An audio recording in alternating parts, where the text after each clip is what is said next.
আসসালামু আলাইকুম বন্ধুরা। আজকে আমি কমপ্লিটিং সেন্টেন্স নিয়ে আলোচনা করব। তো কমপ্লিটিং সেন্টেন্স হলো ইংলিশ গ্রামারের অন্যতম একটি অংশ। অর্থাৎ কমপ্লিটিং সেন্টেন্সে তোমাকে একটি সেন্টেন্স দেওয়া থাকবে এবং সেই সেন্টেন্সটিকে তোমাকে পূর্ণ করা থাকবে। অর্থাৎ একটি সেন্টেন্সের একটা অংশ দেওয়া থাকবে এবং সেই অংশ থেকে তোমাকে পূর্ণ একটি সেন্টেন্স লিখতে হবে। তো কমপ্লিট সেন্টেন্স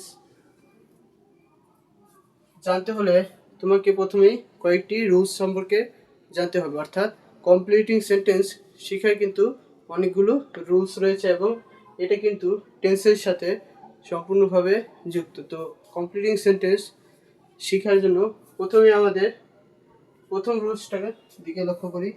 তো প্রথম রুলসে কি বলা আছে, যে এখানে বলা আছে যে 2+2 দ্বারা কোনো ইনকমপ্লিট সেন্টেন্সকে যদি কমপ্লিট করতে হয় তার নিয়মটা এখানে দেওয়া আছে। অর্থাৎ স্ট্রাকচার যদি এমন থাকে যে সাবজেক্ট প্লাস ভার্ব প্লাস হলো টু প্লাস হলো অ্যাডজেক্টিভ এবং অথবা অ্যাডভার্ব, অর্থাৎ টু এর পরে অ্যাডজেক্টিভ বা অ্যাডভার্ব বসতে পারে, এরপর আবার পুনরায় টু বসবে এবং একটি সংগতিপূর্ণ ভার্ব থাকবে এবং প্লাস অবজেক্ট থাকবে। অর্থাৎ এখানে যদি খেয়াল করি যে এখানে সাবজেক্ট কি, যে দিস ম্যান হলো এখানে সাবজেক্ট এবং ভার্ব হলো ইজ, এটা হলো ইজ হলো এখানে ভার্ব, আর এই যে স্ট্রাকচার অনুযায়ী এখানে টু বসেছে। এখন বলা হয়েছে যে এই সেন্টেন্সটাকে পূর্ণ একটি সেন্টেন্সে রূপান্তর করো, অর্থাৎ এই সেন্টেন্সটাকে কমপ্লিটিং সেন্টেন্স করো।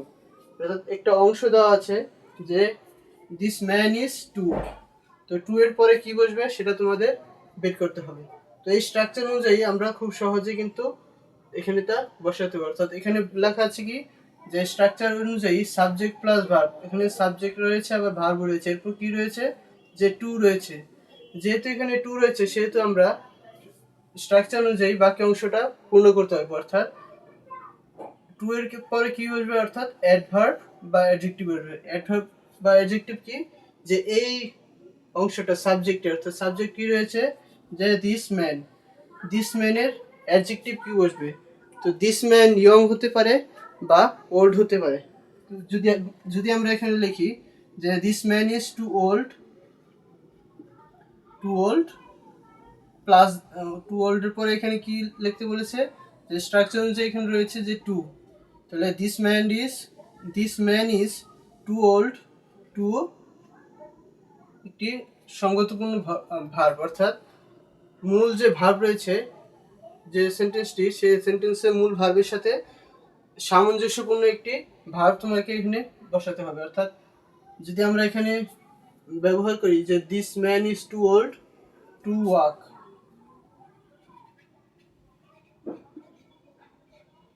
অর্থাৎ এই মানুষটি এতই প্রবীণ বা বৃদ্ধ যে মানুষটি ঠিকমতো হাঁটতে পারে না।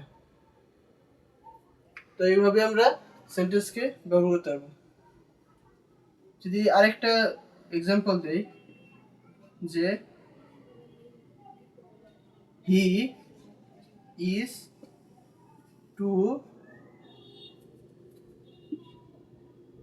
টু লেখা আছে। এখন আমরা এই সেন্টেন্সটাকে এই সেন্টেন্সটাকে পূর্ণ সেন্টেন্সে রূপান্তর করব। তো এখানে আমরা কি ব্যবহার করতে পারি, যে হি ইজ টু, সে টু এর পরে আমাদের কি ব্যবহার করতে হবে, যে এই হি যে সাবজেক্ট রয়েছে, এই হি সাবজেক্টের একটি অ্যাডভার্ব বা অ্যাডজেক্টিভ ব্যবহার করতে হবে আমাদের। তাহলে হি ইজ যদি লিখি, হি ইজ টু লেজি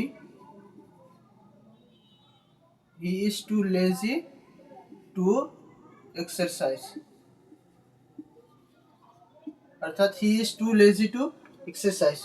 তো এই রুলসের স্ট্রাকচারটা যদি আমরা মনে রাখতে পারি তাহলে আমরা কিন্তু খুব সহজেই এরকম কমপ্লিটিং সেন্টেন্স করতে পারবো আমরা খুব সহজেই। তো রুলস নাম্বার 2 আমরা দেখতে পাচ্ছি যে এখানে কি বলা হয়েছে, যে এখানে বলা হয়েছে যে ইনকমপ্লিট কোনো সেন্টেন্স, অর্থাৎ কোনো সেন্টেন্স যদি ইনকমপ্লিট থাকে এবং সেই সেন্টেন্সকে যদি আমাদের কমপ্লিট করতে হয়, তাহলে ইনকমপ্লিট সেন্টেন্সের পর যদি এর ইনকমপ্লিট ইনকমপ্লিট সেন্টেন্সের টু প্লাস অ্যাডজেক্টিভ অ্যাডভার্বের পর যদি ফর থাকে, অর্থাৎ এখানে রুলস ওয়ানের কিন্তু ব্যতিক্রম হয়েছে, অর্থাৎ টু প্লাস অ্যাডজেক্টিভ অ্যাডভার্বের পর যদি ফর প্লাস পার্সোনাল অবজেক্ট, অর্থাৎ টু এর পর যদি অ্যাডজেক্টিভ বা অ্যাডভার্ব থাকে এবং তারপর যদি ফর থাকে এবং ফরের পরে যদি পার্সোনাল কোনো অবজেক্ট থাকে। পার্সোনাল অবজেক্ট কি? পার্সোনাল অবজেক্ট হলো যে মি, ইউ, এরপর হলো হিজ, হিম, হার, এরপর হলো দেম।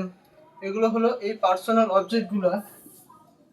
বা কোনো নাম যদি থাকে তাহলে তারপর টু এর পরে সঙ্গতিপূর্ণ ভার্ব ব্যবহার করে আমাদের সেই শব্দ টু এর পর, এই টুটার পর আমাদের একটি সঙ্গতিপূর্ণ ভাব ব্যবহার করতে হবে এবং ভাব ব্যবহার করে আমরা সেই সেন্টেন্সকে সম্পূর্ণ করতে পারবো। তো স্ট্রাকচারটা দেখি। স্ট্রাকচারে বলা হয়েছে যে সাবজেক্ট প্লাস ভার্ব, অর্থাৎ সাবজেক্টের পরে ভাব থাকবে, তারপর কিন্তু টু থাকবে। টু এর পরে কি হবে? টু এর পরে হবে যে অ্যাডজেক্টিভ বা অ্যাডভার্ব থাকবে। এরপর যদি ফর থাকে, পূর্ববর্তী নিয়ম রুলস ওয়ানের ব্যতিক্রম হলো এখানে, কারণ রুলস ওয়ানে কিন্তু এখানে ফরের স্থানে টু ছিল, কিন্তু এখানে কিন্তু ফর রয়েছে। অর্থাৎ অ্যাডজেক্টিভ বা অ্যাডভার্বের পর যদি ফর থাকে এবং তারপর যদি পার্সোনাল কোনো অবজেক্ট থাকে, তখন কিন্তু আমাদের টু প্লাস টু ব্যবহার করতে হবে, এরপর সঙ্গতিপূর্ণ ভাব ব্যবহার করতে হবে। অর্থাৎ এই এক্সাম্পলটার মধ্যে দেখি যে the load is too heavy for me, অর্থাৎ আমার জন্য সেই বোঝাটি বেশি ভারী। তো the load is too heavy for me, এরপর কি বসবে এখানে? আমরা সূত্র অনুযায়ী দেখছি যে স্ট্রাকচার অনুযায়ী দেখছি যে দ্য লোড হলো এখানে সাবজেক্ট, এরপর হলো ভার্ব কি? ইজ হলো এখানে ভার্ব, এরপর হলো সূত্রের স্ট্রাকচারের টু এখানে, তারপর হলো হেভি কি? এটা লাইট হতে পারে। যে এই লোড, এই সাবজেক্টটা যে রয়েছে, এই সাবজেক্টের কিন্তু অ্যাডজেক্টিভ অ্যাডভার্ব হলো কিন্তু এটা, তাহলে হেভি ফর মি, অর্থাৎ আমার জন্য ভারী। এরপর কি বসবে? আমরা সূত্র অনুযায়ী দেখছি যে ফর মি হলো এখানে পার্সোনাল অবজেক্ট, পার্সোনাল অবজেক্ট, আর ফর হলো এই যে স্ট্রাকচারের ফর। যদি এই প্রথম অংশটা যদি আমাদের এই স্ট্রাকচারের সাথে রুলস টু এর স্ট্রাকচারের সাথে মিলে যায়, তখন আমরা খুব সহজেই ব্যবহার করতে পারবো টু প্লাস সঙ্গতিপূর্ণ ভার্ব। তাহলে the load is too heavy for me to carry, অর্থাৎ এই যে এখানে যে স্ট্রাকচার দেওয়া হচ্ছে, স্ট্রাকচারে টু বসবে, তারপর কিন্তু সঙ্গতিপূর্ণ ভার্ব ব্যবহার করে আমরা খুব সহজে এই সেন্টেন্সটাকে সম্পূর্ণ সেন্টেন্সে রূপান্তর করতে পারবো। এক্ষেত্রে স্ট্রাকচারটা আমাদের মনে রাখতে হবে। তো তৃতীয় নম্বর রুলে আমরা সো দ্যাট এর ব্যবহার শিখব।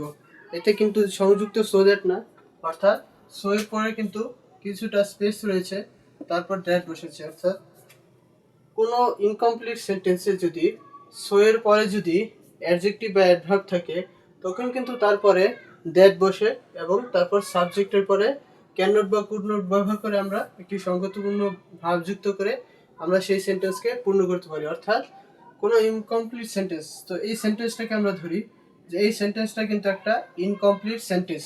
তো এখন এই ইনকমপ্লিট সেন্টেন্সটার পরে যদি সো ব্যবহৃত হয়, অর্থাৎ এখানে কিন্তু সো রয়েছে, তার সো এর পর অ্যাডজেক্টিভ অ্যাডভার্ব অর্থাৎ ইল বসেছে। ইল হলো একটা অ্যাডজেক্টিভ, তো ইল ব্যবহার হওয়ার কারণে তারপর কিন্তু কি বসবে? যে দ্যাট বসবে, অর্থাৎ দ্যাট প্লাস হলো সাবজেক্ট। অর্থাৎ এমন যদি একটা সেন্টেন্স দেওয়া হয় আংশিক সেন্টেন্স এবং বলা হয় যে পূর্ণ সেন্টেন্সে পরিণত করো, তখন কিন্তু আমাদের এর নিয়মগুলো সঠিকভাবে চিহ্নিত করতে হবে। তো আমরা দেখি যে এই যে সেন্টেন্সটা দেওয়া আছে আংশিক সেন্টেন্স, এই সেন্টেন্সটার সাথে রুল 3 এর সেন্টেন্সটা মিলে কিনা। তো এখানে কি দেওয়া আছে যে দ্য ম্যান ওয়াজ সো ইল। তো এখানে আমরা দেখি যে সো এর পরে অ্যাডজেক্টিভ অ্যাডভার্ব থাকে। এখন আমরা দেখি এখানে কিন্তু সো এর পরে অ্যাডজেক্টিভ বা রয়েছে, তো আমরা বলতে পারি যে এখানে রুলস 3 ব্যবহৃত হবে। তো আমরা রুলস 3 অনুযায়ী কি লিখতে পারবো?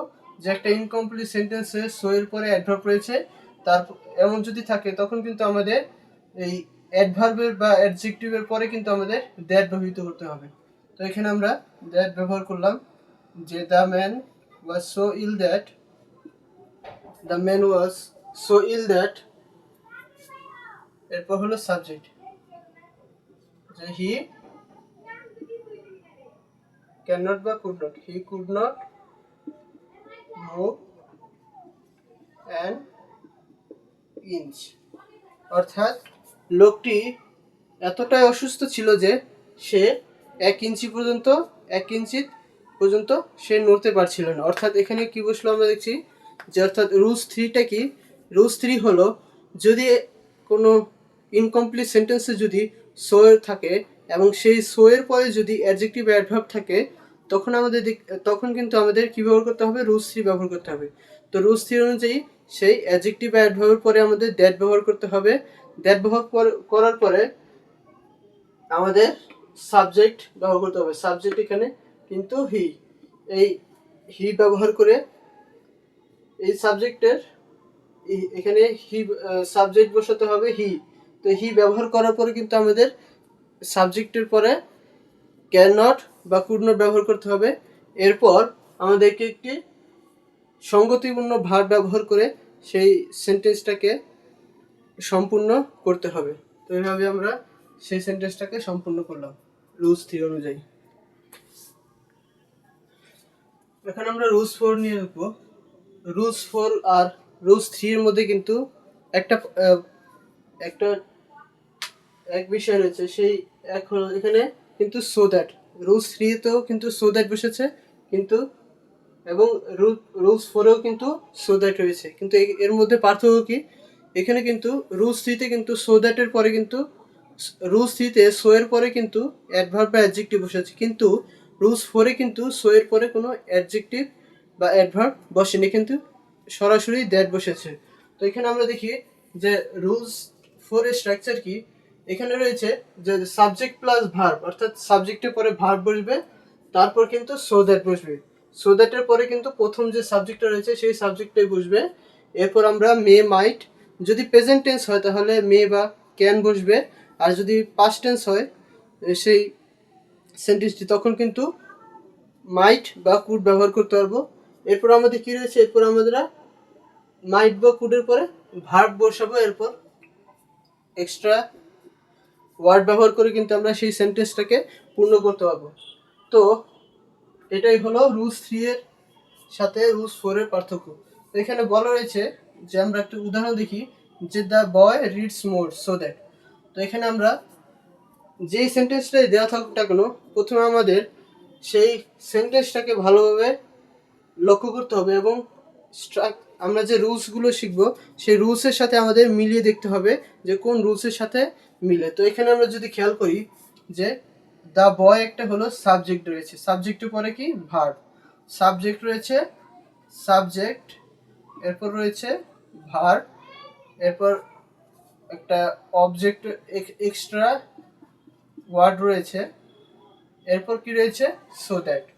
তো এখানে আমরা এইগুলো যদি লক্ষ্য করি তাহলে আমরা কোন রুলসের সাথে আমাদের মিলে যায়। তো আমাদের রুলস 4 এর সাথে কিন্তু মিলে যাচ্ছে, রুলস 4 এর স্ট্রাকচারের সাথে কিন্তু মিলে যাচ্ছে। যদি দেখি রুলস 4এও কিন্তু সাবজেক্ট রয়েছে, এরপর কিন্তু সাবজেক্টের পরে কিন্তু রুলস 4এও ভার্ব রয়েছে, এরপর কিন্তু এক্সট্রা ওয়ার্ড রয়েছে, এক্সট্রা ওয়ার্ড রয়েছে, এরপর কিন্তু এক্সট্রা ওয়ার্ডের পরে কিন্তু সো দ্যাট বসেছে রুলস 4 এর স্ট্রাকচার অনুযায়ী।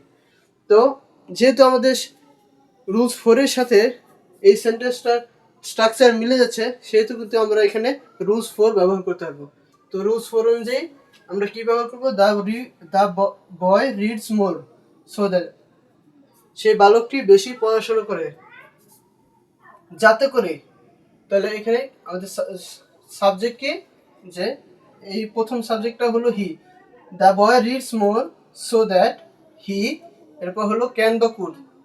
তাহলে আমরা এখানে যেহেতু এই সেন্টেন্সটা প্রেজেন্ট ফর্মে রয়েছে, সেহেতু আমরা এখানে কিন্তু প্রেজেন্ট ফর্ম ব্যবহার করব। তো প্রেজেন্ট ফর্ম কি, মে বা ক্যান। তাহলে the boy reads more so that he can make, make হলো ভার্ব, এখানে স্ট্রাকচার অনুযায়ী ভার্ব বসিয়েছি, so that he can make good marks. অর্থাৎ the boy reads more so that he can make good marks, অর্থাৎ বালকটি পড়াশোনা করছে যে যাতে করে সে পরীক্ষায় ভালো মার্কস করতে পারে। Make good marks in the exam লিখলেও হয়, ইন দ্য এক্সাম। তো এইভাবে আমরা রুলস 4 সম্পর্কে জানতে পারলাম। তো রুলস 5 আমরা কি দেখছি? রুলস 5 আমরা ইন অর্ডার দ্যাট এর ব্যবহার নিয়ে আলোচনা করব। তো ইন অর্ডার দ্যাট কখন বসবে? তো যদি ইন অর্ডার দ্যাট এর অর্থ কিন্তু যেন বা যাতে করে, তো ইন অর্ডার দ্যাট আর সো দ্যাটের মধ্যে কিন্তু কোনো পার্থক্য নেই। অর্থাৎ ইন অর্ডার দ্যাট আমরা যে স্ট্রাকচারে মাধ্যমে ব্যবহার করতে পারবো, সো দ্যাটে কিন্তু আমরা সেই স্ট্রাকচারের মাধ্যমে ব্যবহার করতে পারবো। তো এখানে দেখছি যে এই স্ট্রাকচার কিন্তু রুলস 4 এর মতোই। তো এই রুলস 5 কি subject plus verb plus in order that, প্রথম সাবজেক্ট, এরপর হলো মে ক্যান প্লাস হলো ভার্ব প্লাস অবজেক্ট। তো এখানে আমরা দেখছি যে ডেলা হলো এখানে সাবজেক্ট আর ওয়েন্ট হলো এখানে ভার্ব। এরপর কি, এরপর টু এ হেয়ার শপ, এটা হলো একটা এক্সটেনশন বা অতিরিক্ত অংশ। এরপর হলো ইন অর্ডার দ্যাট, এটা ইন অর্ডার দ্যাট থাকলে কিন্তু আমরা এই স্ট্রাকচারটা ব্যবহার করতে পারবো। অথবা রুলস 3 এর সো দ্যাটটা উঠিয়ে দিয়ে আমরা ইন অর্ডার দ্যাট যদি ব্যবহার করি তবুও কিন্তু একই হয়, অর্থাৎ রুলস 5 হয়ে যায়। তো ইন অর্ডার দ্যাট অর্থাৎ Della went to a hair shop, Della একটি চুলের দোকানে গেল, ইন অর্ডার দ্যাট যাতে করে কি আমরা স্ট্রাকচার অনুযায়ী কি প্রথম সাবজেক্ট ব্যবহার করতে, যাতে করে সি এর পরে আমরা কি ব্যবহার করব, সি। যেহেতু এখানে কিন্তু পাস্ট টেন্স রয়েছে সেহেতু আমাদের কি ব্যবহার করতে হবে, আমাদের মাইট বা কুড ব্যবহার করতে হবে। যদি লিখি Della went to a hair shop in order that she could sell her hair, অর্থাৎ ডেলা চুলের দোকানে গেল যাতে করে সে তার চুল বিক্রি করতে পারে। তো এইভাবে আমরা রুলস 5 সম্পর্কে জানতে পারলাম। এটা কিন্তু রুলস 4 এর সমান বা এক। তো এখন আমরা রুল 6 নিয়ে আলোচনা করব। রুল 6 এ আমরা প্রোভাইডিং দ্যাট বা প্রোভাইডেড দ্যাট এর ব্যবহার নিয়ে আলোচনা করব। তো এখানে প্রোভাইডিং দ্যাট এর অর্থ যদি হয়, অর্থাৎ প্রোভাইডিং দ্যাট এর অর্থ যদি এবং এটা ইফের ন্যায় অর্থ প্রকাশ করে থাকে। অর্থাৎ প্রোভাইড দ্যাট এর অর্থ কিন্তু ইফের ন্যায় হয় এবং এর অর্থ কিন্তু যদি। তো প্রোভাইডিং দ্যাট যদি থাকে কোনো সেন্টেন্স যদি থাকে এবং তারপর যদি এমন একটি সেন্টেন্স যোগ করতে হয় যা প্রথম সেন্টেন্সটির সাথে সঙ্গতিপূর্ণ এবং তার দ্বারা যদি অর্থটা প্রকাশ পায়, অর্থাৎ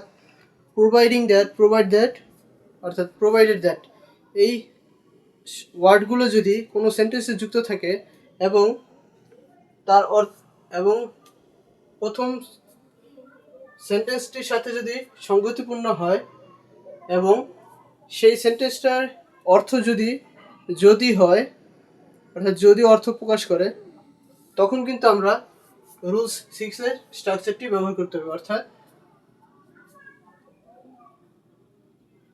the plane will take off in time, অর্থাৎ প্লেনটি যথাসময়ে টেক অফ করবে, ইন টাইম। প্রোভাইডেড অর্থ কি আমরা যদি, অর্থাৎ the plane will take off in time, provided হলো যদি, তাহলে যথাসময়ে টেক অফ করবে যদি দ্য ওয়েদার ইজ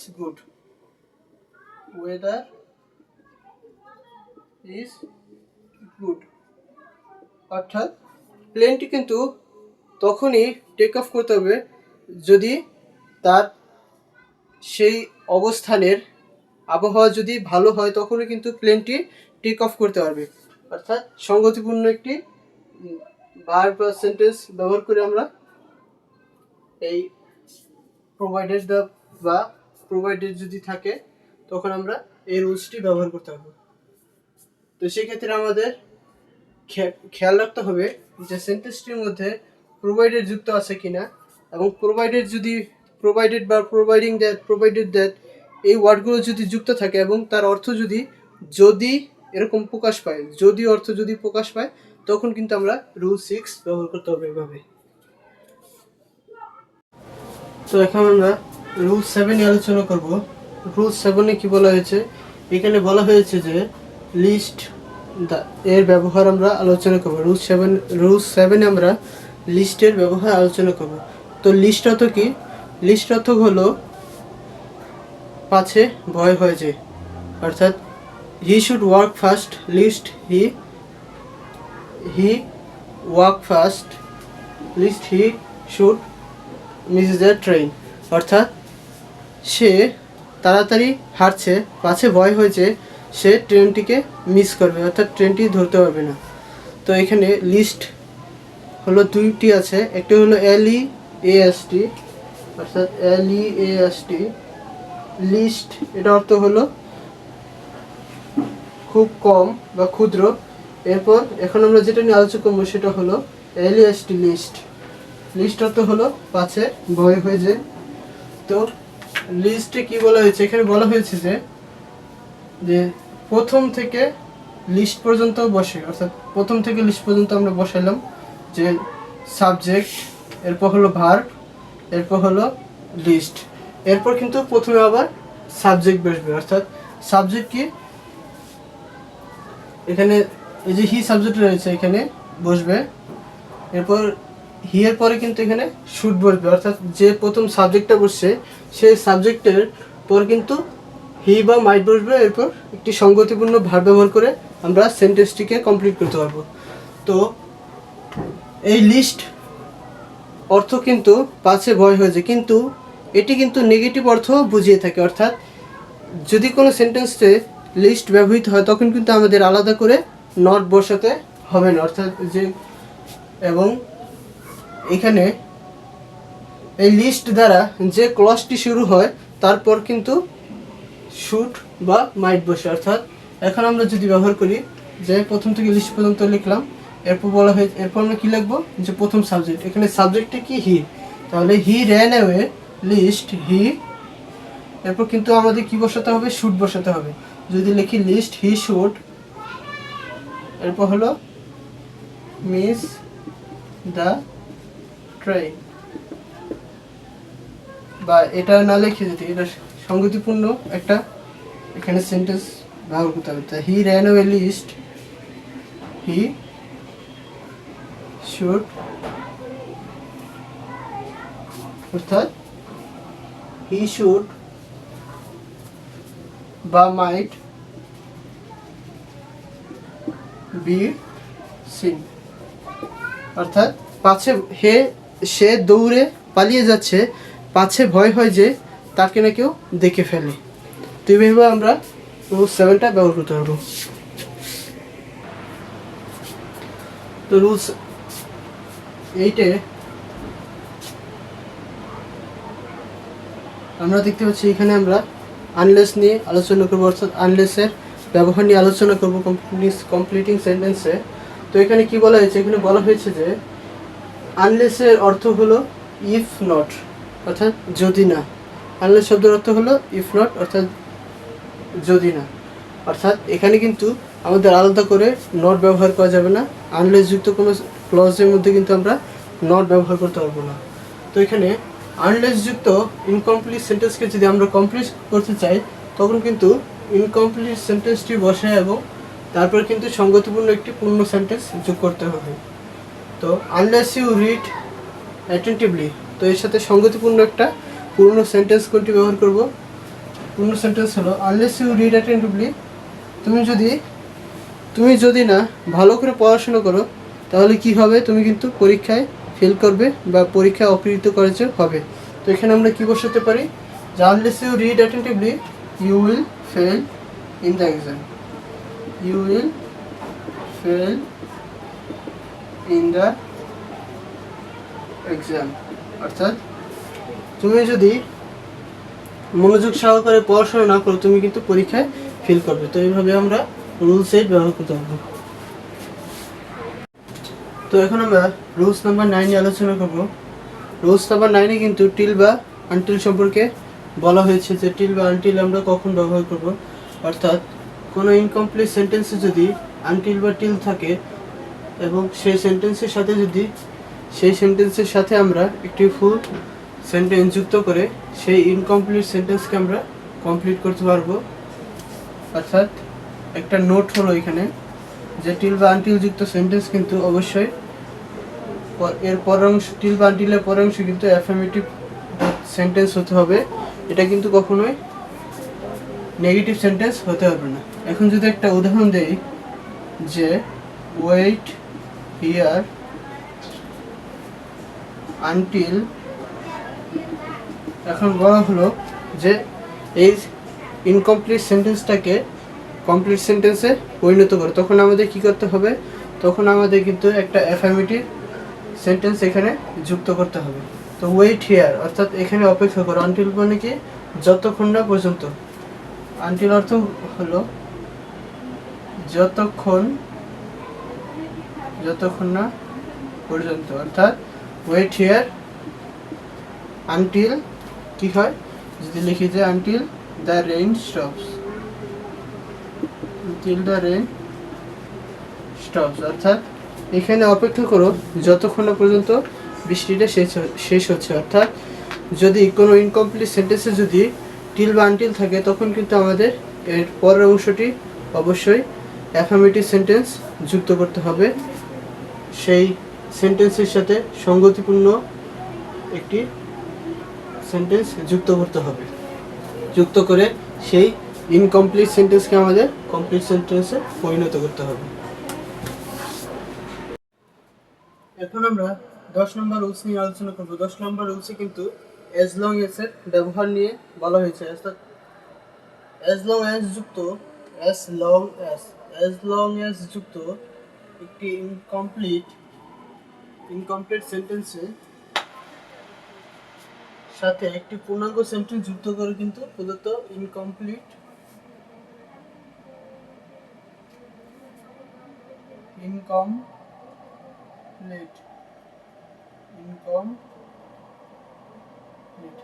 অর্থাৎ প্রদত্ত ইনকমপ্লিট সেন্টেন্সে কিন্তু কমপ্লিট করতে হবে। অর্থাৎ যে ইনকমপ্লিট সেন্টেন্সটা দেওয়া থাকবে সেই সেন্টেন্সের সাথে একটি পূর্ণাঙ্গ সেন্টেন্স যুক্ত করে কিন্তু আমাদের অ্যাজ লং এর যুক্ত সেই সেন্টেন্সকে আমরা কমপ্লিট করতে পারবো। অর্থাৎ যদি বলা হয় যে wait here as long as, আমাদের কি ব্যবহার করতে হবে?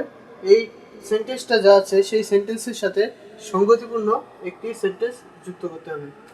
অর্থাৎ ওয়েট হিয়ার অপেক্ষা করে, এখানে অ্যাজ লং এজ অর্থ করলো যতক্ষণ পর্যন্ত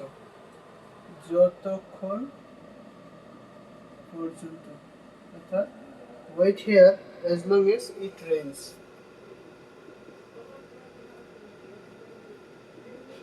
অর্থাৎ wait here as long as it rains অর্থাৎ যতক্ষণ পর্যন্ত বৃষ্টি শেষ হচ্ছে বা যতক্ষণ পর্যন্ত বৃষ্টি হচ্ছে ততক্ষণ পর্যন্ত তুমি এখানে অপেক্ষা করো।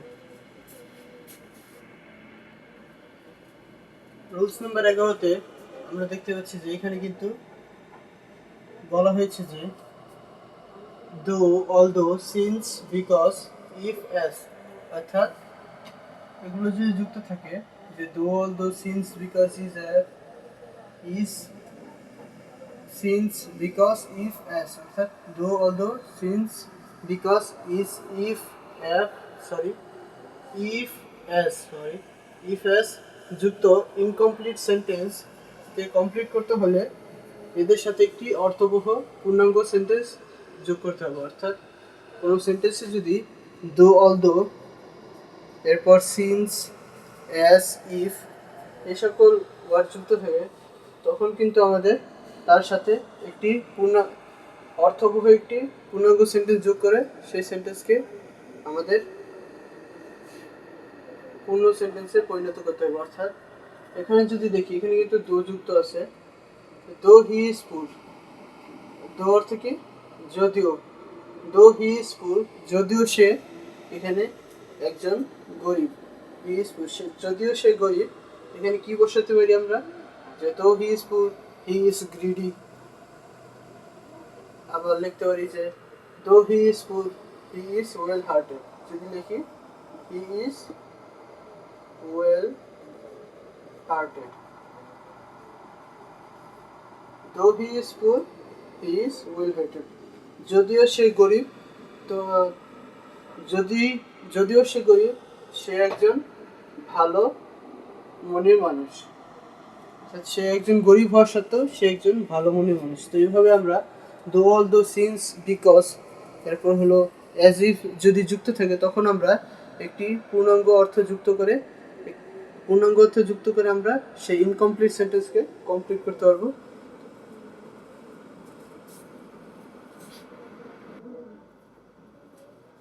তো রুলস নম্বর 12তে আমরা দেখছি যে এখানে আমরা ইনস্পাইট অফ এবং ডিসপাইট অফ এর ব্যবহার নিয়ে আলোচনা করব। তো ইনস্পাইট অফ ডিসপাইট অফ শব্দের অর্থ হলো সত্ত্বেও, অর্থাৎ কোনো ইনকমপ্লিট সেন্টেন্সে যদি ইনস্পাইট অফ বা ডিসপাইট অফ থাকে তাহলে এদের বিপরীত অর্থবোধক একটা সেন্টেন্স দ্বারা সেই সেন্টেন্সের পূর্ণাঙ্গ অর্থ প্রকাশ করতে হয়। সেই সেন্টেন্সের ইনকমপ্লিটকে আমরা কমপ্লিট করব একটি বিপরীত অর্থবোধক সেন্টেন্স ব্যবহার করে। অর্থাৎ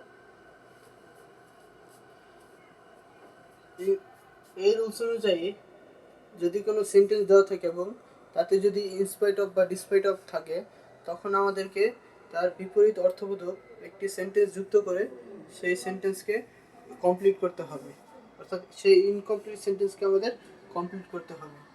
তো এখানে যদি দেখি যে ইনস্পাইট অফ হিজ পভার্টি, তার গরিব হওয়া সত্ত্বেও, এখানে কি হচ্ছে, ইনস্পাইট ইনকমপ্লিট সেন্টেন্স যে থাকবে সেই ইনকমপ্লিট সেন্টেন্সের সাথে কিন্তু সাবজেক্ট এবং ভার্ব যুক্ত হবে।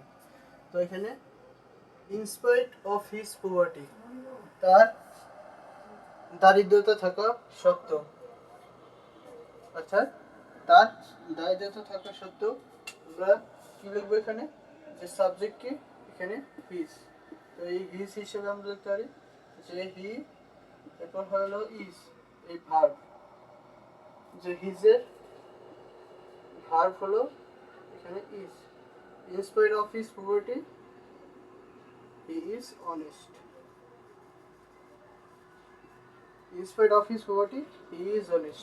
তার দারিদ্রতা থাকা সত্ত্বেও সে গরিব, সরি, তার দারিদ্রতা থাকা সত্ত্বেও কিন্তু সে একজন সৎ।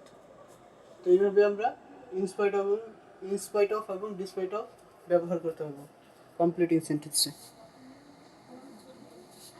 তো রুলস নম্বর 13তে বলা হয়েছে যে ইনস্টেড বা ইন লিউ অফ যদি থাকে, instead of in Liu of এর অর্থ হলো পরিবর্তে, অর্থাৎ কোনো কিছু পরিবর্তে বোঝাতে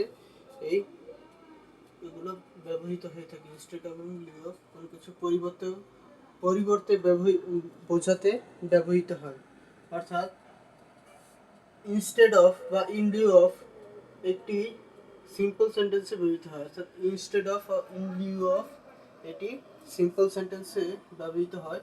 একটি জিনিস বা পছন্দের পরিবর্তে অপরটি নেওয়া বোঝাতে কিন্তু এই ফ্রেজ ব্যবহৃত হয়ে থাকে। অর্থাৎ কোনো একটি জিনিস বা পছন্দের পরিবর্তে অপর একটি জিনিস যদি নেওয়া হয় বা পছন্দ করা হয় তখন কিন্তু এই ফ্রেজটি ব্যবহৃত হয়। এটি হলো ইনস্টেড অফ,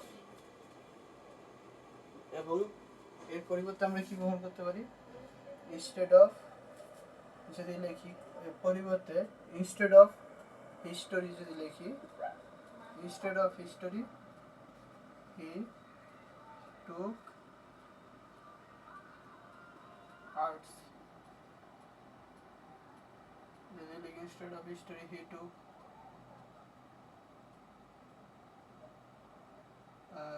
ম্যাথ, সে হিস্টোরির পরিবর্তে ম্যাথ সাবজেক্টটি নিয়ে গেল।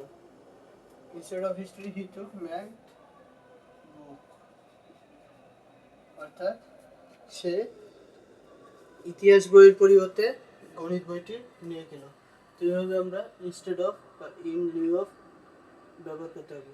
অর্থাৎ যখনই কোনো ইনকমপ্লিট সেন্টেন্সে ইনস্টেড অফ বা ইন লিউ অফ থাকে তখন আমাদের কোনো কিছু পরিবর্তে ব্যবহৃত হয় এমন কোনো ইনকমপ্লিট সেন্টেন্স ব্যবহৃত করে সেই প্রশ্নে থাকা ইনকমপ্লিট সেন্টেন্সকে আমাদের কমপ্লিট করতে হবে। অর্থাৎ ইনস্টেড অফ এখানে দেওয়া আছে, এর সাথে আমরা এর পরিবর্তে ব্যবহৃত হওয়া এরকম অর্থে যা বসে তা বসিয়ে এমনি এরকম একটা সেন্টেন্স বসিয়ে আমরা ইনকমপ্লিট সেন্টেন্সকে কমপ্লিট করতে হবে।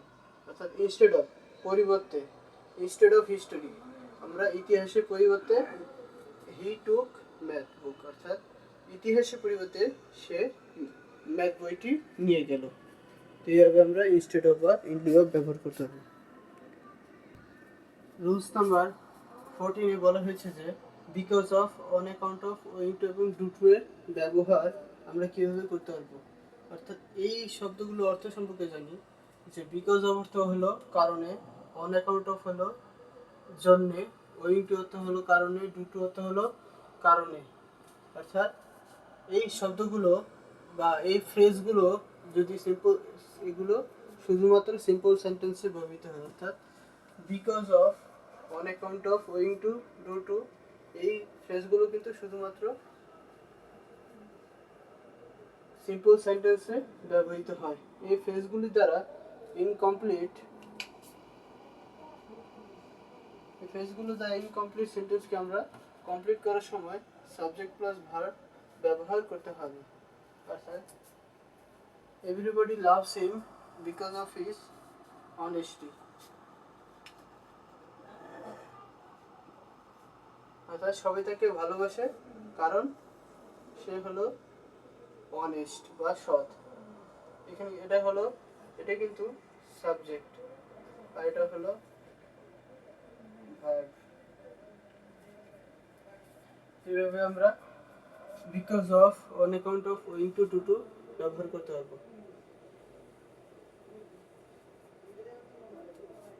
Everybody loves him because of his honesty, সবাই তাকে তার সততার জন্য ভালোবাসে।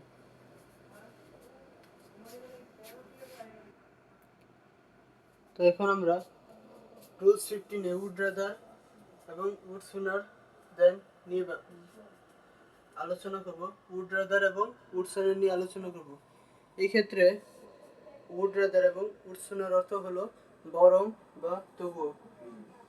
এখন এই দুটি অর্থ যদিও প্রায় সেম হয়ে থাকে তবুও কিন্তু এখানে উড সুনার হচ্ছে উড রাদারটা কিন্তু বেশি ব্যবহৃত হয়ে থাকে। এবং এই রুলসটা ব্যবহারের একটা স্ট্রাকচার রয়েছে, স্ট্রাকচারটা হলো সাবজেক্ট প্লাস উড রাদার, ভার্বের প্রেজেন্ট ফর্ম প্লাস দেন প্লাস হলো ভার্ব বা নাউন। এই স্ট্রাকচারের মাধ্যমে আমরা ব্যবহার করতে পারবো। এই স্ট্রাকচারের মাধ্যমে আমরা ইনকমপ্লিট সেন্টেন্সকে কমপ্লিট করতে পারবো।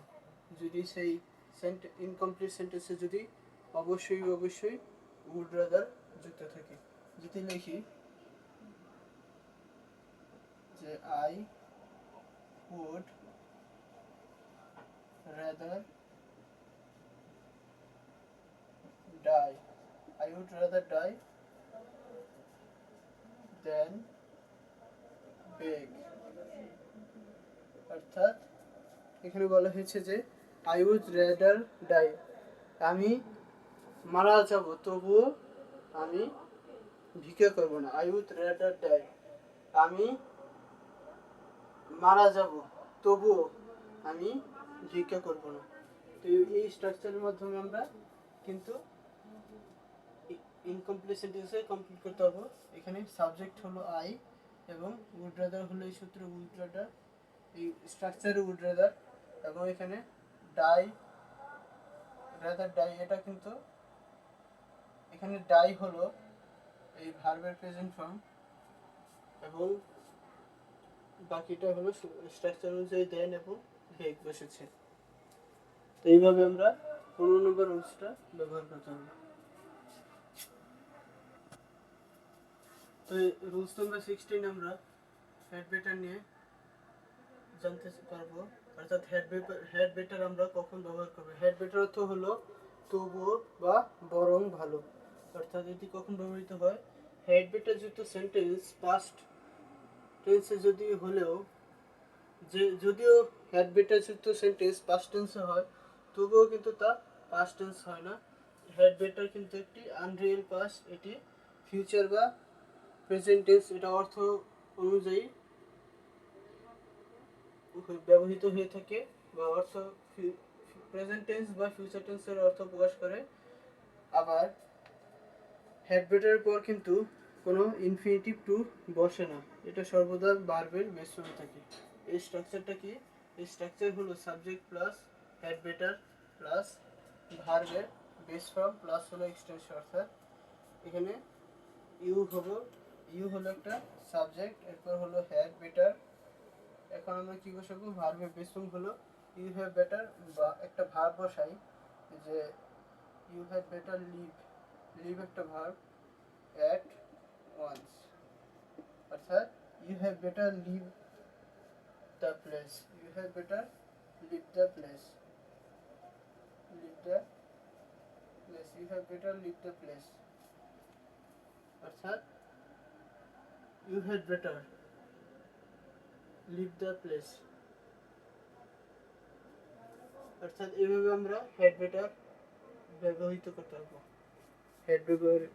হেড বেটারের ব্যবহার সম্পর্কে আমরা এখন জানলাম।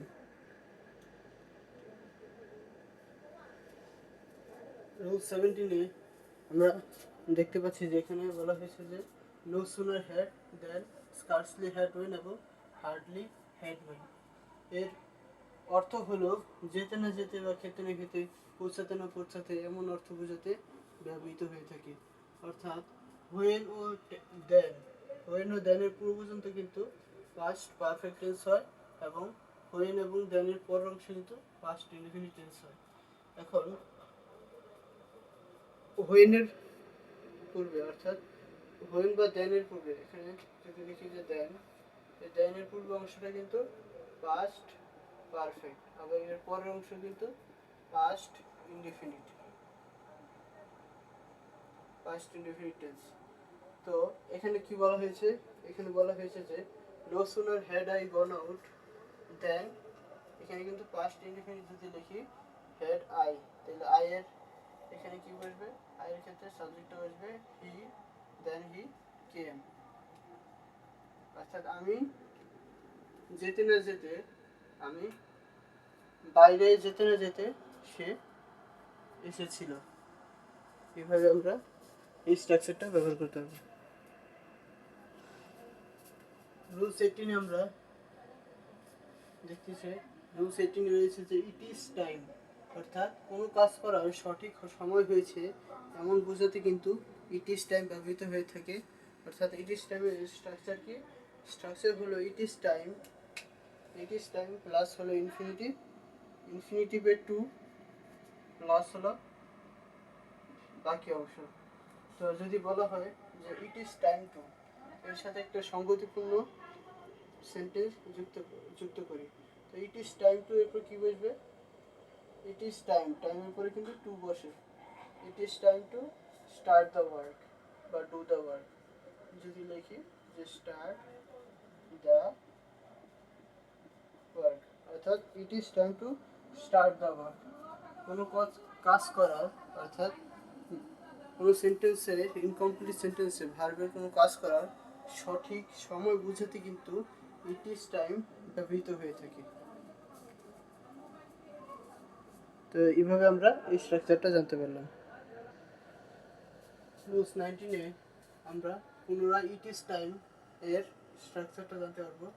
অর্থাৎ এই সূত্র অনুযায়ী ইট ইজ টাইম এর পূর্ববর্তীতে আমরা যখন রুলস 18 নিয়ে আলোচনা করেছি, সেখানে বলা হয়েছিল যে ইট ইজ টাইম কাজ করার সঠিক সময় পার হয়ে যাচ্ছে এমন বোঝালে, কিন্তু এখানে কি, এখানে বোঝানো হয়েছে যে কোনো কাজ করার সঠিক সময় পার হয়ে গেছে, সুতরাং বিলম্ব না করে কাজটি তাড়াতাড়ি শুরু করা যাক এমন বোঝাতে কিন্তু এই রুলসটি ব্যবহৃত হবে। অর্থাৎ সময় ইতিমধ্যে শেষ, অর্থাৎ কোনো কাজ করার সময় পার হয়ে গেছে, বিলম্ব না করে কাজটা শুরু করতে হবে। এই স্ট্রাকচারটা হলো it is time plus subject plus past subjective, past subjunctive plus হলো অবজেক্ট। তো একটা এক্সাম্পল দেখি, যে it is time we went home, subject হলো উই, এরপর হলো পাস্ট হলো ওয়েন্ট, উই ওয়েন্ট হোম, অর্থাৎ এখনই সঠিক সময় আমরা বাসায় চলে যাই। তো এইভাবে আমরা রুলস 19 সম্পর্কে বিস্তারিত জানতে পারলাম। এই রুলসে আমরা জানতে পারবো যেখানে বলা হয়েছে যে অ্যাজ ইফ বা এজ দো আমরা কখন ব্যবহার করব, অর্থাৎ অ্যাজ ইফ বা অ্যাজ দো দ্বারা আমরা যেন অর্থকে প্রকাশ করি, অর্থাৎ অ্যাজ ইফ বা অ্যাজ দো অর্থ হলো যেন, অর্থাৎ কোনো সেন্টেন্সে অ্যাজ ইফ বা অ্যাজ দো এর প্রথম অংশ যদি প্রেজেন্ট টেন্স হয়, এর পরের অংশ কিন্তু তাহলে পাস্ট টেন্স হবে। আবার অ্যাজ ইফ বা অ্যাজ দো যদি কোনো সেন্টেন্সে থাকে ইনকমপ্লিট সেন্টেন্সে, তাহলে তার প্রথম অংশ যদি পাস্ট টেন্স হয় তাহলে এর পরের অংশ কিন্তু পাস্ট পারফেক্ট টেন্স হবে। তো এখানে আমরা দেখি যে he tells me the matter as if he knew it, অর্থাৎ এখানে আমরা পাস্ট টেন্স লাগবে। এখানে যদি দেখি he told me the matter as,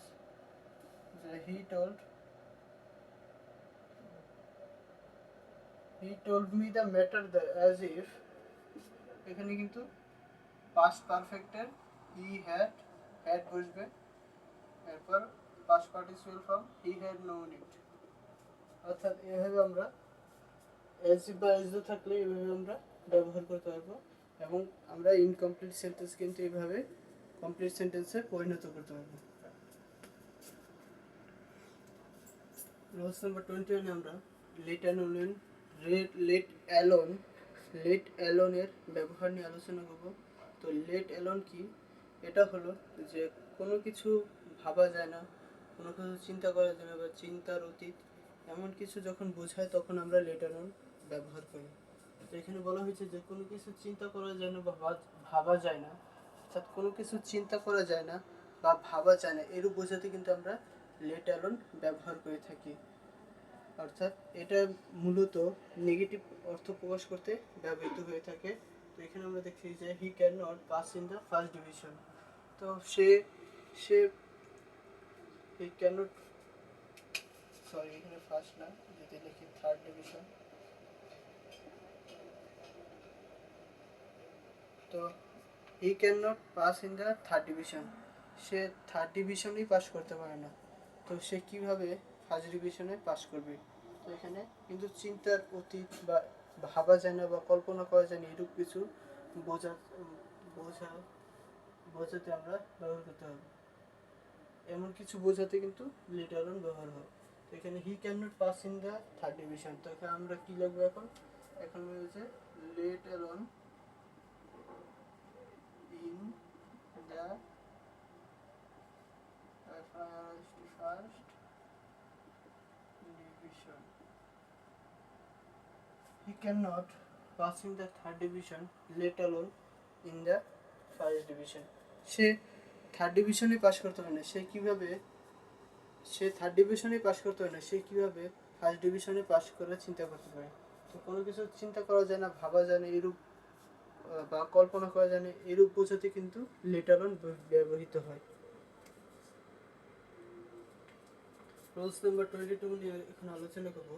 এখানে বলা হয়েছে যে রিলেটিভ প্রোনাউন কি?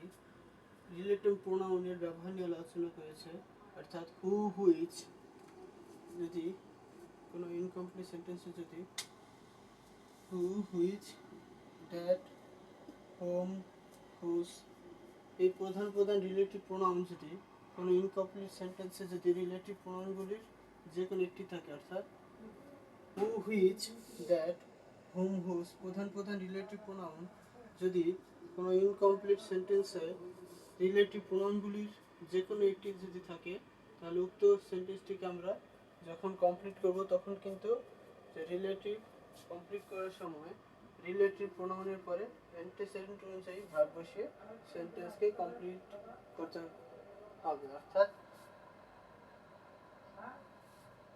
যদি এই সকল রিলেটিভ প্রোনাউনগুলো যুক্ত থাকে তখন আমরা যখন কমপ্লিট করব তখন তার সাথে আমরা রিলেটিভ প্রোনাউনের পরে আমরা একটা অ্যান্টিসেডেন্ট যুক্ত করব, সেই রিলেটিভ প্রোনাউনের অ্যান্টিসিডেন্ট যুক্ত করে আমরা কিন্তু ভার্ব বসিয়ে সেন্টেন্সকে কমপ্লিট করতে পারবো। তো এখানে বলা হয়েছে যে I saw a man who, যদি লিখি হু ওয়াজ ক্যাচিং ফিশ। তো আই স এ ম্যান, আমি একজন মানুষকে দেখলাম, হু যে কিনা, was catching fish, was playing guitar, was working in the field, was studying in his table, এরকম যে কোনো সেন্টেন্স আমরা ব্যবহার করতে পারি। তো এই স্ট্রাকচারই হবে, অর্থাৎ প্রথমে সেন্টেন্সটা থাকবে হু এর পর কিন্তু আমরা ওয়াজ বা ওয়ার ব্যবহার করব, তারপর আমরা যে ভার্বটা থাকবে সেই ভার্বের সাথে একটা আইএনজি যোগ করব, তাহলে কিন্তু আমাদের এই সেন্টেন্সটা কমপ্লিট হয়ে যাবে।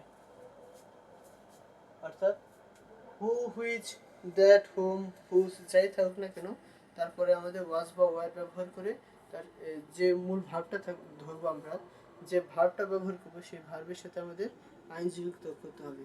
আইনজি যুক্ত করার পরে আমাদের একটা উপযুক্ত একটা অবজেক্ট যুক্ত করতে হবে। যুক্ত করে আমরা সেই ইনকমপ্লিট সেন্টেন্সকে আমরা পুরোপুরিভাবে কমপ্লিট করতে পারবো এভাবে।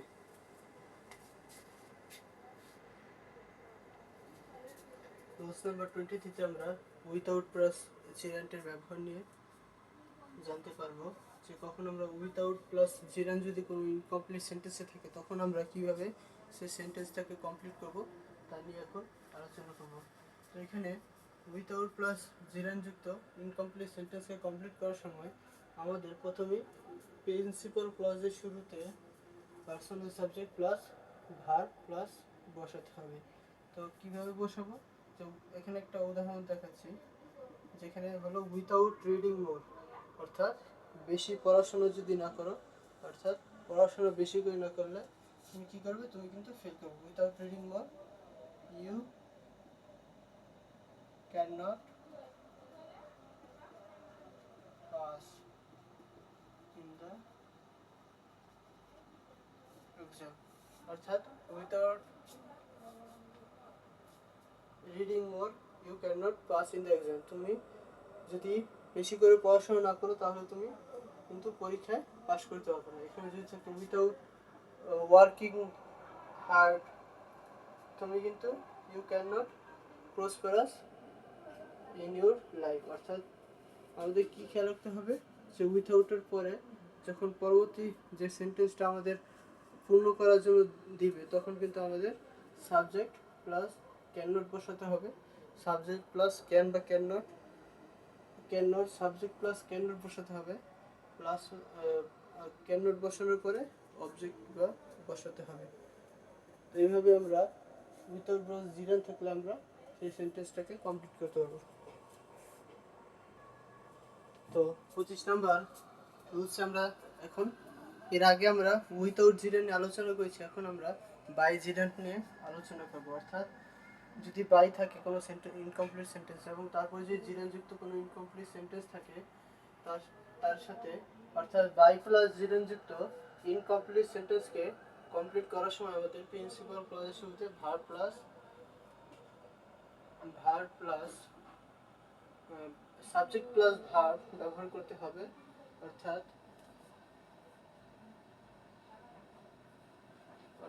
এখানে কিন্তু উইথাউট জিরানের ক্ষেত্রে আমরা কি দেখেছি যে উইথাউটের পরে যে নতুন অংশটা আমরা তৈরি করব, যে নতুন সেন্টেন্সটা যুক্ত করে যে আমরা সেই সেন্টেন্সটাকে কমপ্লিট করব, তখন কিন্তু আমরা সাবজেক্টের পরে ক্যান নট বসিয়েছি, কিন্তু বাই জিরান্টের ক্ষেত্রে আমরা কিন্তু শুধুমাত্র ক্যান বা ব্যবহার করতে হবে, কিন্তু নট ব্যবহার করতে হবে না।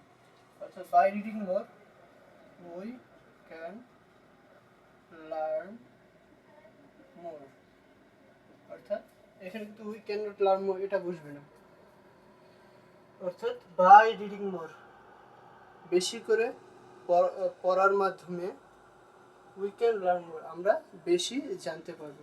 তো এইভাবে আমরা এটা ব্যবহার করব। তো এখন আমরা রুলস 25 আমরা ইফ প্লাস কন্ডিশনাল যুক্ত যে সেন্টেন্স আছে সেই সেন্টেন্সকে কমপ্লিট করার কিছু নিয়ম নিয়ে আলোচনা করব।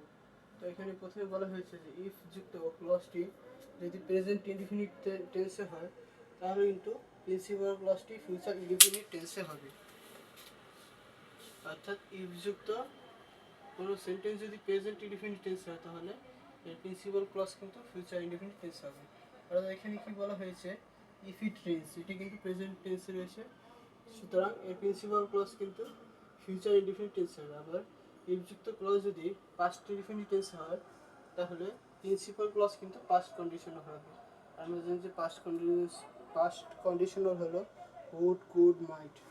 তাহলে if plus past indefinite past conditional, তাহলে এটা হলো এই 2 নম্বর এর স্ট্রাকচার। তাহলে আমরা যদি এর ইউজ কেস দেখি, যে এক্সাম্পলে এখানে দেওয়া আছে যে ইফ হি কেম, যদি সে আসে, এটা কিন্তু একটা পাস্ট, সিম্পল পাস্টে রয়েছে, সিম্পল পাস্ট, এটা সিম্পল পাস্টে রয়েছে আই উড গো, যদি সে আসে আমি যাব। তাহলে ইফ, এরপর আমরা দেখছি যে ইফ যুক্ত ক্লজ যদি পাস্ট পারফেক্ট টেন্স হয় তাহলে প্রিন্সিপাল ক্লজ কিন্তু পারফেক্ট কন্ডিশনাল হবে। অর্থাৎ if I had seen him, এটা কিন্তু পাস্ট পারফেক্ট টেন্সে রয়েছে, পাস্ট পারফেক্ট টেন্সে থাকার কারণে কিন্তু এই যে প্রিন্সিপাল ক্লজ রয়েছে সেটি কিন্তু পারফেক্ট কন্ডিশনাল চলে গেছে। আর আমরা জানি যে পারফেক্ট কন্ডিশনাল কি, পারফেক্ট কন্ডিশনাল হলো would have, could have, might have, এগুলো হলো পারফেক্ট কন্ডিশনালের অন্তর্ভুক্ত। ইফ যুক্ত ক্লজে সাবজেক্টের পর যদি ওয়্যার থাকে তাহলে কিন্তু প্রিন্সিপাল ক্লজে উড, কুড, মাইট প্লাস বসে। অর্থাৎ সেই ইনকমপ্লিট সেন্টেন্সে ইফ যুক্ত ক্লজে যদি সাবজেক্টের পর যদি ওয়্যার থাকে, এখানে ইফ আই ওয়্যার, এখানে সাবজেক্টের পর ওয়্যার থাকার কারণে প্রিন্সিপাল ক্লজ কিন্তু উড, কুড, মাইট বসেছে। তাহলে if I were you I would not done this.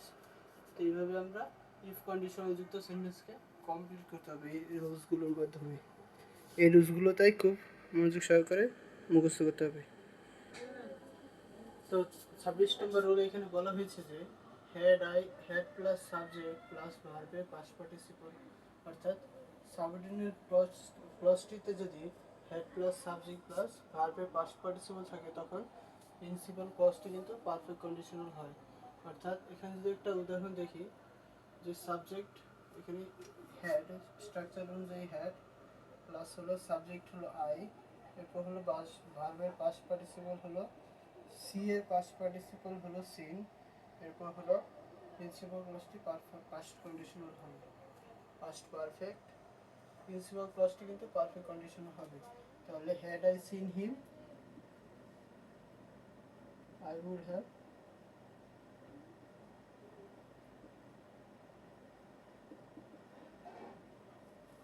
had I seen him I would have given him the news, given him the news। অর্থাৎ এইভাবে আমরা এটি ব্যবহার করতে হবে।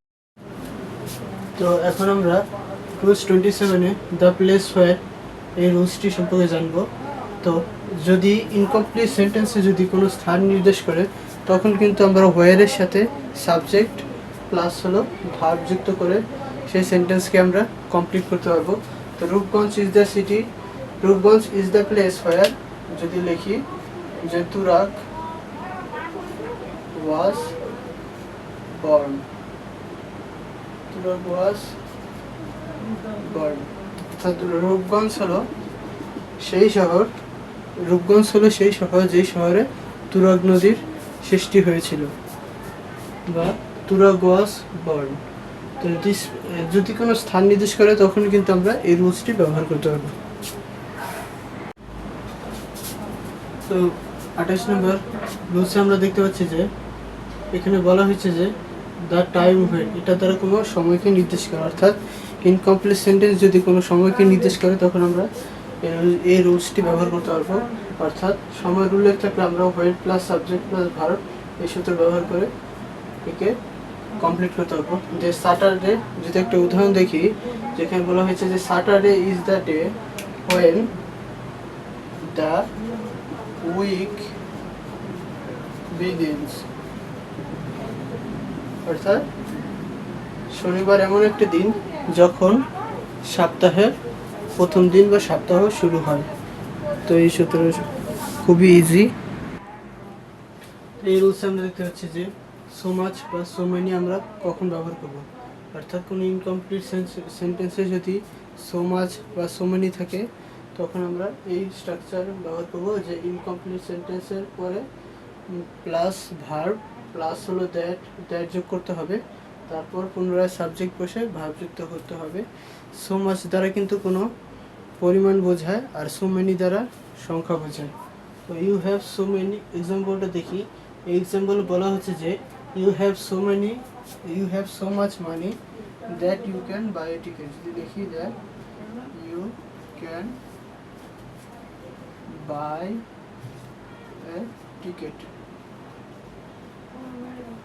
অর্থাৎ তোমার কাছে এত টাকা রয়েছে যে এত পরিমাণে টাকা রয়েছে যে তুমি একটি টিকিট কিনতে পারো।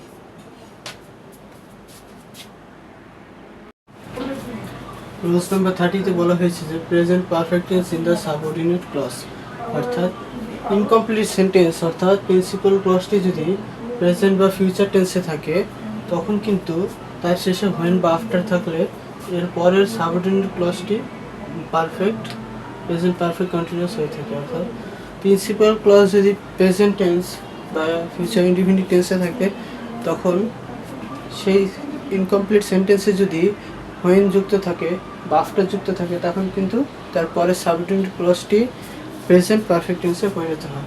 তাহলে you can go to sleep when, তো এখানে লিখতে পারবো যে you can go to sleep when you have taken when you have eaten you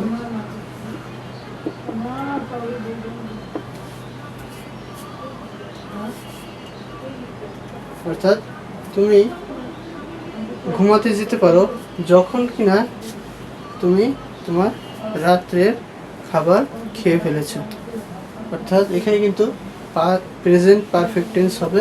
অর্থাৎ যদি কোনো সেন্টেন্সে যদি হোয়েন বা আফটার থাকে এবং তার প্রিন্সিপাল ক্লজ যদি প্রেজেন্ট টেন্স বা ফিউচার টেন্স থাকে তখন কিন্তু তার পরের অংশটি অর্থাৎ তার পরে কিন্তু সাবঅর্ডিনেট ক্লজ যদি এবং তার পরের সাবঅর্ডিনেট ক্লজটি যদি কিন্তু প্রেজেন্ট পারফেক্ট টেন্সে হয়। তো রোল নাম্বার 31 আমরা ইনকেস নিয়ে আলোচনা করবো। ইনকেস শব্দের অর্থ হলো যদি, অর্থাৎ ইনকেস যুক্ত সাবঅর্ডিনেট ক্লজ প্রিন্সিপাল ক্লজের কাজের ধরনকে নির্দেশ করে থাকে, অথবা ইনকেস যুক্ত সাবঅর্ডিনেট ক্লজ প্রেজেন্ট টেন্স হয়ে থাকে। এখন যদি কোনো সেন্টেন্স ইনকমপ্লিট সেন্টেন্সে যদি ইনকেস যুক্ত সাবঅর্ডিনেট ক্লজ থাকে তখন কিন্তু তা প্রেজেন্ট টেন্সের হয়ে থাকে, অর্থাৎ তা প্রেজেন্ট টেন্স হয়ে থাকে। তো এখানে একটা উদাহরণ দেখেছি। উদাহরণে বলা হয়েছে যে I will come tomorrow in case Jamal, in case যদি দেখি যে Jamal wants me, in case Jamal wants me, আমি আগামীকালকে আসবো যদি আবার জামালের আমার প্রয়োজন হয়। তো আমরা এটা ব্যবহার করতে পারবো। তো রুলস নাম্বার 32 আমরা জানবো যে উড দ্যাট বা আই উইশ কখন ব্যবহৃত হয়। অর্থাৎ কোনো অসম্ভব ইচ্ছা বা আকাঙ্ক্ষা প্রকাশ করতে কিন্তু ভার্বের প্রকাশ করতে অসম্ভব ইচ্ছা বা আকাঙ্ক্ষা প্রকাশ করতে উড দ্যাট বা আই উইশ ব্যবহৃত হয়। এবং এখানে কিন্তু ভার্বের সাবজেক্টিভ পাস্ট ব্যবহৃত হয়। যদি একটা উদাহরণ দিই যে আই উইশ,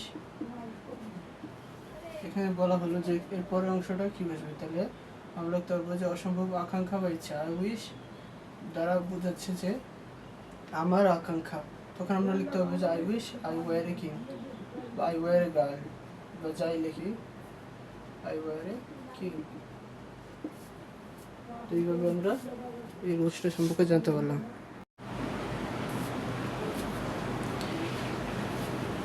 তো যখন টু বি ভার্ব থাকবে তখন কিন্তু আমরা কীভাবে করতে পারবো যে feel support imagine, report, discover, know, জাজ, অ্যাসিউম ইত্যাদি ভার্বের পর কিন্তু টু বি বসিয়ে আমরা সেই ইনকমপ্লিট সেন্টেন্সকে কমপ্লিট করতে পারবো।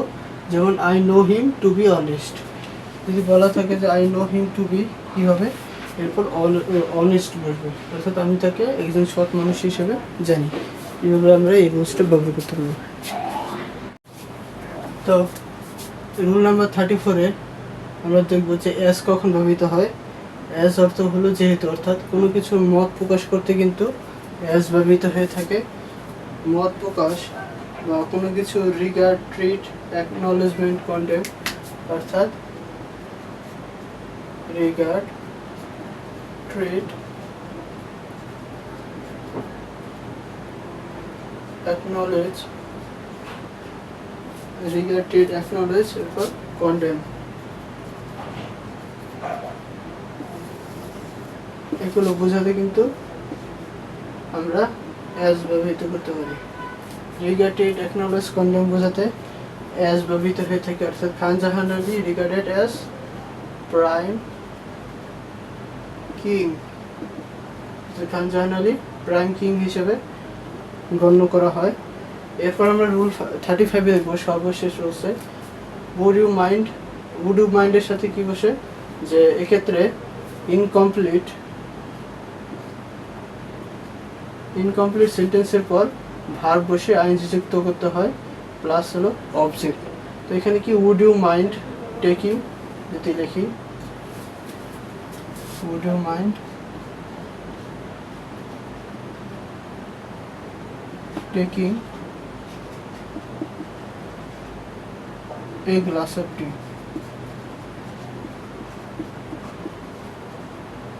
গ্লাস অফ টি বা ওয়াটার। তো এইভাবে আমরা কমপ্লিটিং সেন্টেন্স নিয়ে আলোচনা করলাম। তো কমপ্লিটিং সেন্টেন্স কিন্তু খুবই সোজা, কিন্তু আমাদের রেগুলার প্র্যাকটিস করতে হবে।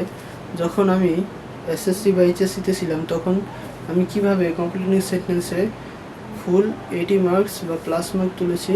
তো এভাবেই যে প্র্যাকটিসের মাধ্যমে তুমি যখন এই যে আমি 35 রুলসটি দিয়ে দিলাম, এবং সেই রুলসগুলো যদি তুমি বাসায় প্র্যাকটিস করো, তাহলে একসময় দেখবে যে যখন তোমাকে সেন্টেন্স দেওয়া হবে ইনকমপ্লিট সেন্টেন্স, তখন কিন্তু তুমি দেখার সাথে সাথেই কোনো রুলস মনে করতে হবে না, বা রুলস খেয়াল আনতে হবে না যে এটা কোন রুলসে অন্তর্ভুক্ত। তুমি কিন্তু এটা ডাইরেক্টলি লিখে দিতে পারবে। তো সুতরাং কমপ্লিটিং সেন্টেন্স কমপ্লিটিং সেন্টেন্সে ফুল মার্কস পেতে হলে কিন্তু আমাদের সবাইকে কিন্তু প্র্যাকটিস করতে হবে, রেগুলার প্র্যাকটিস করতে হবে, এবং আমাদেরকে টেন্স সম্পর্কে একটা ভালো ধারণা থাকতে হবে। কারণ যতগুলো নিয়ম দেখলাম সবগুলোর মধ্যে কিন্তু টেন্সের একটা ব্যবহার রয়েছে। তো আজকের ভিডিওতে এই পর্যন্তই। আসসালামু আলাইকুম রহমতুল্লাহি ওয়া বারাকাতুহু। আল্লাহ হাফেজ।